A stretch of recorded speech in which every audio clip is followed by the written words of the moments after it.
The most important skill for a successful relationship. And guess what? It's not communication. Frame. If you want successful, high-quality relationships and just genuine desire from your girl, you've been lied to, bucko. They always tell you, You see, you need to communicate more. Just open up about your feelings. Take her out on a date night. And if all else fails, you might try couples therapy.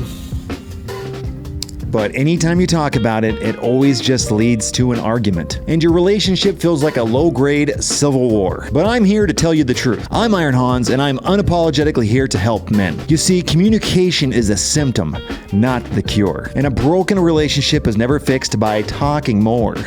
It's fixed by the man mastering one foundational skill that all relationships are based on: frame. In the next few minutes, I'll show you why most relationship advice is dog water.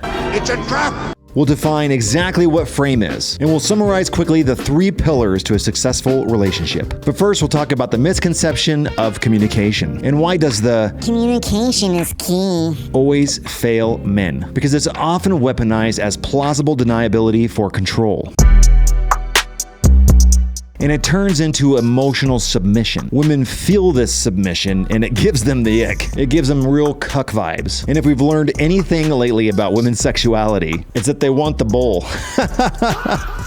You're told often to communicate because it opens you up to criticism. And iron is supposed to sharpen iron, not women. Women are supposed to be soft. By all means, you should absolutely accept criticism from your peers, the other men at church, or the men in the men's group, linked below. You see, therapists and these boomers at church have no idea what frame even is. If Piers is like, no, you need to get a woman and then you will be normal, well, a lot of your relationship is actually very public-facing, Piers. As in, you've put it in the newspapers, or your wife puts it on Instagram, and doesn't exactly come across very well, actually, Piers. It makes you look, and I'm not going to sugarcoat this, like a literal cuckold whose wife regularly cheats on him. Piers admitted that Celia has forgotten their anniversary every single year since they tied the knot in 2010. She told The Sun, being married to Piers is basically one very long eye roll. And the groypers started looking up her Instagram. And, right, there was quite a lot on the Instagram that really was humiliating for Piers Morgan. Why we all need a best boyfriend. It's like, right, so it's some guy hugging her and Piers Morgan fuming in the corner. But then it gets just, like, more explicit. Here she is in a very cozy embrace with Lenny Kravitz, reading Lenny's brilliant memoir and thinking back to a sunny Saturday in Paris. He'd taken a 3-year vow of abstinence at the time. Shame. Right, okay, so tried to shag Lenny Kravitz, didn't manage it, but may have been given on loan by his wife. I may be some time. Right, okay, yeah, so implies she shagged this guy. Oh, Oswald behave. Right, okay. Oh, just very popular with men, and she's very handsy with men on her Instagram. Right, okay, I'm sure there's nothing to worry about here, Piers. If anyone's distracting enough to make you slice half your own head off, it's Mr. Lowe. Don't rush home, Piers.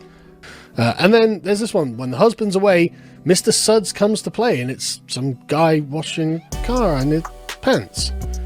Right. My husband, Piers Morgan, doesn't like me to have male friends because he's convinced they want to have sex with me. It seems that you want to have sex with them. That's why most of them have been in their 3rd marriage. They didn't learn from the first one. They'll give advice like our friend Tucker here and then wonder why they got divorced. I personally find women very frustrating when they are not expressing, and I just view that as like... That's the beauty of it. I see, the way I look at it is like when you look at your favorite TV shows, right? The Sopranos, Breaking Bad, it's like the wife is the villain. Because it's like the main character, if the wife could just get out of the way, would be running the show. And that's kind of how I feel like Ayn Rand, I agree with her about this. She said that the wife's role is like hero worship. The guy is the hero. The guy is supposed to be the entrepreneur, the conqueror, whatever. And the woman is really supposed to support the man's goals and be in his world. And that's the last thing successful men need is more power worship, more hero worship, more, you're so great. You get that at work. You don't want that at home. You become an unbearable asshole. And then you fall prey to what destroys every successful man, which is hubris. Like you mistake yourself for God. You need someone who's not interested in what you do at all, only interested in you. And that's how you become balanced and wise. That's how you know your own limits. because the ass kissing is what kills you. It's not, I mean, you had someone come to murder you at home, it doesn't seem to have affected you that much. And if I were married, dude, she would never let me hear the end of it. Well, that's probably true. It's a great gift in the 20th century that several people have begun speaking of grandiosity in a way that's not negative. If you understand me, how all the way through our childhood, we got the negative form of that. And somehow it survives through college. And Blake was one of my greatest defenders in the grandiosity. The roaring of the stormy sea and the nakedness of a woman and the violence of the lion, those are portions of eternity, too great for the eye of man. Can you hear the grandiosity of that? Whoa. So I took a course in Blake, and we read all that, and then I went to lunch one day with my two teachers, and they said, basically they said, you know, Blake's crazy. And that was it, boy. I put the curse on them and never spoke to them again. You see, modern men don't get chaste versions like Tucker Carlson did. They're completely checked out the way that the dating market is these days. Communication just leads to catering to emotional demands. And you were never meant to be her emotional tampon. It always leads to you abandoning your perspective for the sake of peace. Well, that, my friends, is bullshit. You know what? This is bullshit. This is bullshit. You see, when a man constantly sacrifices his purpose, his boundaries, his decision-making power for the sake of communicating, he communicates one thing clearly, that he can be led. And when a man can be led, he loses the capacity to lead.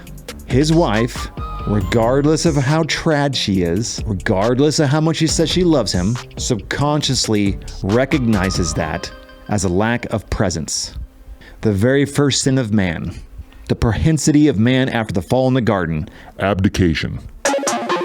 And this is where respect degrades, tensions rise, and she loses genuine desire, all while you're having great communication. The most important thing is not what you say, it's who you are. Don't talk about it, be about it. What do you want out of the relationship? Be specific, write it down. Heck, comment it below. The three pillars of frame are financial, mental, and physical. We'll briefly go over financial just quickly. This isn't exhaustive for the financial, we'll just touch on it briefly. Frame in simple terms is the narrative of reality that you enforce, not the one that you accept. In relationships with women, this means your reality, your purpose, your direction is primary. It's not about being rich, it's about independence. A man who is dependent must ask permission. He must justify his choices, and he is accountable to his boss's frame. If you're an entrepreneur, you can fire your boss and just move on to another client. You get to maintain your frame. A man who controls his income, manages his own future, and he can make decisions based on principle, not on fear. You must have a clear, realistic plan, and it must be decoupled from your girl's approval. There's 3 types of revenue streams. You always start out with service-based. Once that's established, work on passive income, like the stock market, writing books, courses. Legacy income is the third one, and that comes when you've already built a lot of assets. You start buying properties. You take out the equity in that property to buy another property. This is how you build generational wealth. You must focus on increasing your utility, not just buckling your belt. Investing in assets generates more wealth and an abundance mindset. Second pillar, your mental pillar. This is emotional self-mastery. In relationships, you will have your frame tested. When your girl's emotional, stressed, it's that time of the month, or when she's testing your frame with the congruence test. The knee-jerk reaction is to match and escalate that energy, or to fawn and submit. Both of them break frame. Escalating just leads to more bad behavior because it's rewarding bad behavior. You might not understand it, but arguing with your girl gives her a shot of dopamine. Even bad attention is still attention, and the more you do it, the more it gets hardwired. Fawning and submitting obviously shows her that you're not him. You're an emasculated boy, no testicular fortitude. Obviously, that's gonna make her have the ick. I go, what's the ick? She goes, the ick is when you go on a date with a guy, he does one thing and you never wanna fuck him ever. I was like, that's the least relatable thing I've ever heard. Emotional self-mastery is the ability to remain calm, to wind the clock. Don't react, observe. Do not argue over feelings. And never dear. or try not to. Defend, excuse, explain, and rationalize. A man does not explain himself to a subordinate. That's ultimately appealing to her judgment. When you remain calm and immovable in the face of emotional intensity, you project security. And you show that you're not going to be manipulated by emotions. And it stops rewarding that bad behavior. It's not about being a robot. You're full of crap, Fry. It's about being the adult in the room. Your wife's emotions should not dictate your emotions. You gotta break that codependency. When she sees you won't be moved, the relationship gains its footing back. And when you're starting to change, try not to mistake congruence tests for comfort tests. She'll want proof that the changes you're making are real, so she'll test them. Those are congruence tests. She's want to make sure that you're congruent. Congruence tests usually start with you. They feel like disrespect. You said saving was important, but what's the point if we can't even enjoy ourselves? And how you handle this one is broken record. Just repeat yourself as many times as you need to. We're not paying $5,000 to go to Disney, Sharon. I love you all. I love you more than life itself. You're all f***ing mad. We're not paying $5,000 to go to Disney. If she just keeps it up, then just take your ass on a date, leave her home, and go out for the night. Removing your time and attention. In modern days, we don't have the stick. We only got the carrot. So remove yourself, remove your attention, and you're removing the reward. And you're not rewarding bad behavior by continuing to argue and argue and argue and draw it out. This is also why it's very important for you to control the purse. Comfort tests will start with an I statement. I feel like you don't love me anymore. This is just a bid for attention, so you know what to do about these ones. So what you can do is kind of help them look at the language they use and stay more in the present moment and recognize that although the situation's not good, it's really not as horrible as they might be making it in their heads. So usually our imagination can create a lot more suffering than the situation itself. My name's John Bosworth, and we're speaking about how to comfort somebody. No, don't do that. Don't do that. Here. And the third pillar, physical discipline. Your body is the most important physical representation of your integrity. Your physical frame dictates your mental and your emotional frame. A man who lets his physical health deteriorate is communicating to the world and to his wife that he can't even control the one thing that he has total control over, himself. We've talked a lot on this channel about the dead bedroom, and it's not always about attraction. It's often about a lack of respect. Respect for the man who is consistently undisciplined. When you're strong, energetic, and dedicated to your fitness, you project vitality and power. Self-respect is the foundation for all respect. It's impossible to hold the emotional frame when your physical frame is weak. Start with one non-negotiable every day. I'm gonna get up at 5 o'clock regardless. Build upon these. They call it habit stacking. Do it even though you don't want to do it, regardless of feelings and motivation, because motivation is bullshit. It doesn't exist. Just get up and do it. Just do it! Actions will always speak louder than words. If you want a successful relationship, stop talking about it and be about it. Build your financial sovereignty. Master your emotional self. Discipline your body. Men constantly get distracted by the symptoms, like a dead bedroom or naggy behavior from the wife. Transmute that focus to these three pillars and fix your shit. Do that, and everything else in the relationship will fix itself, including the communication. After a while of passing congruence tests, they just go away. I don't remember the last time I've even had one. You've proven that you're him. If you're ready to stop taking boomer advice, and if you want to start following the life that you're meant to lead, like and subscribe, and we'll see you in the locker room. And until next time.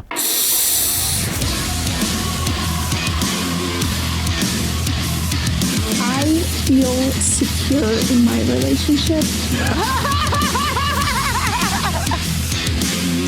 You are made of stupid.